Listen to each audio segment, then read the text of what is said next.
Okay, so I know I didn't talk about last week's Build Divide episode. I was kind of busy with the Digimon review and some other stuff, that only means it is time to talk about two episodes of Build Divide.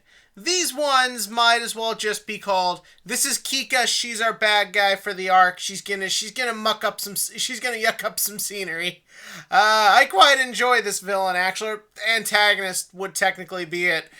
We still don't really know who is in what role in terms of the antagonistic force. Cause when I first heard King, and when I think we all hold the king is in charge, Teruto is trying to get to the king. I think we all kind of figured where that meant was the creepy dude with the earrings was king. He was in charge, he was the biggest, baddest mofo in town, and it was up to Teruto to stop him. But then we find out Kika is actually king. Why they don't say queen?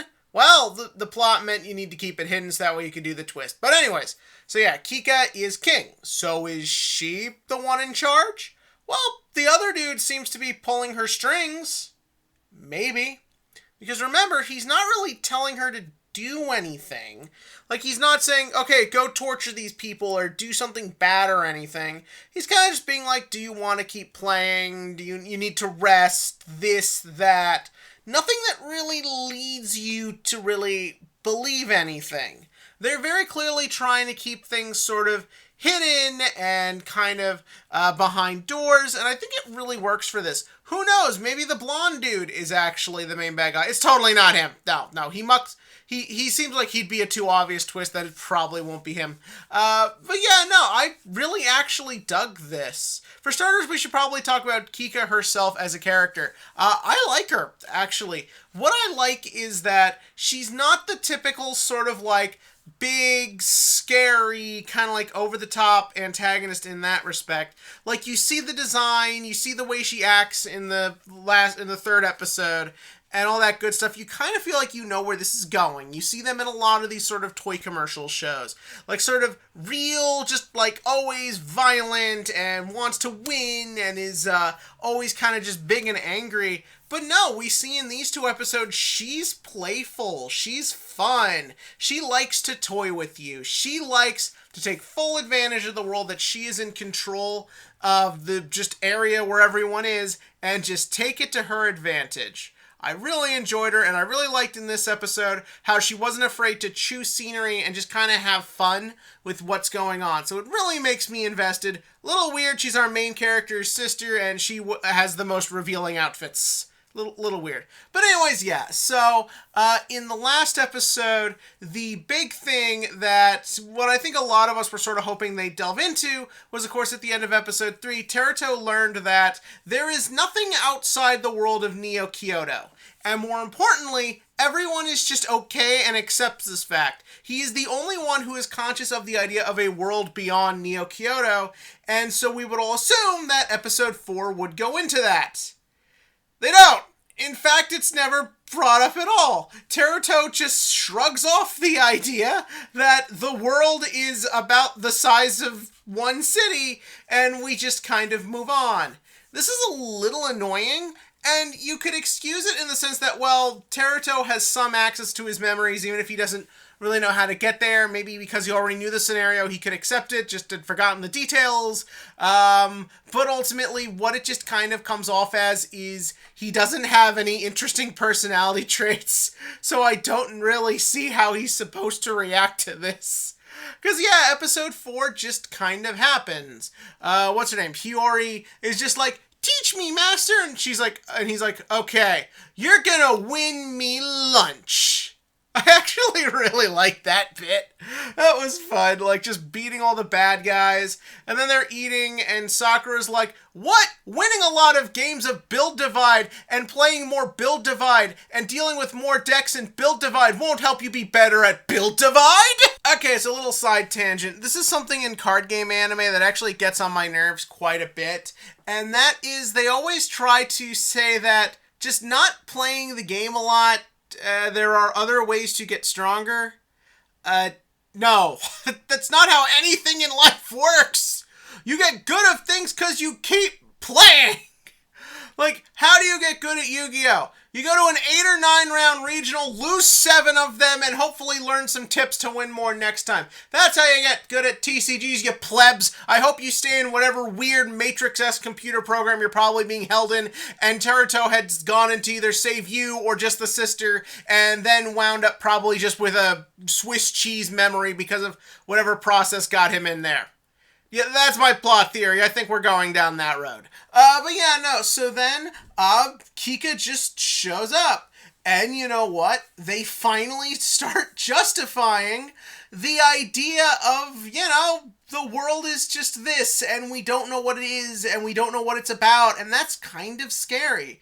Because, she can just show up and, change the environment. They're no longer in just a normal city street. Now they're in just, this weird black world with all these, pinkish colored, bars and, shrine gates, and, Kyoka gets, Hiyori gets all tangled up and slammed against the wall, and if you look, the pink is actually the same shade as pink as the end of Kika's hair, and it makes it really hammer home that idea that she is in control of this world. And we see a lot of pink in episode 5, especially while Teruto is just sitting there contemplating things, thus really giving you a good idea of what's going on in his head as he tries to process everything that's happened revolving around his sister. God damn it, this show is fucking stylish. But yeah, no, and then of course, naturally, like I said, she's fun, she's over the top, she's playful, she's enjoyable.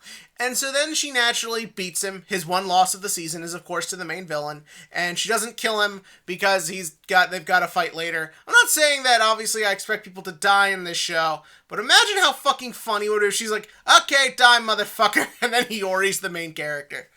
But yeah, no, so then that episode ends kind of how you expect it to. And then this episode is also what you expect. And it's just kind of him sad, trying to process all the information and figure out his next move. And it's kind of really held together and enjoyable because despite how kind of to the point this show is, I kind of enjoy just watching everyone hang out. I don't really care about Teruto fishing, because I've just kind of accepted he's probably going to be bland and boring till the end. But no, I like seeing Sakura and Hiyori hang out. I like seeing... Am I saying that name right? It's kind of hard to remember everyone's names. But yeah, no, I like just seeing those two hang out and spend time, and Hiyori be... Yes, I'm doing it right. Hiyori be playful with her cake, and maybe Sakura's trying to be manipulative. I kind of assumed that was going somewhere more than it did. But yeah, no, it just kind of goes, and they talk, and they come up with a plan, and while that's going on, Teruto gets, a flash of his memories as he's getting a pep talk from a blonde dude, and the flash of his memories is... When they were little, his sister was the better Build Divide player. She would win a lot, and he would get frustrated, and losing this battle made him feel frustrated again, and he's boring, so it doesn't really matter to me. But if we were to kind of speculate on that for a second, where it could be leading is maybe because she's so good, she was kidnapped, or... taken in by these people who are then, messing with her brain, and then, they brought in other people, and now Teruto's gone in to kind of, fix the situation, and maybe because of, his all mixed-matched memories, he can't remember, maybe, say, the good times, or how he got over it, or anything, and so he just sort of, the only thing that's now going through his head is, I kept losing at Build Divide, and since the only, stable mind state he has is, I want to play Build Divide, it kind of maybe is just that he just doesn't really know how to process any other information at the moment. Or maybe the idea is that he caused all this. Maybe out of his jealousy or out of his anger by always losing, he went and maybe got involved with people he shouldn't, who then did something they shouldn't.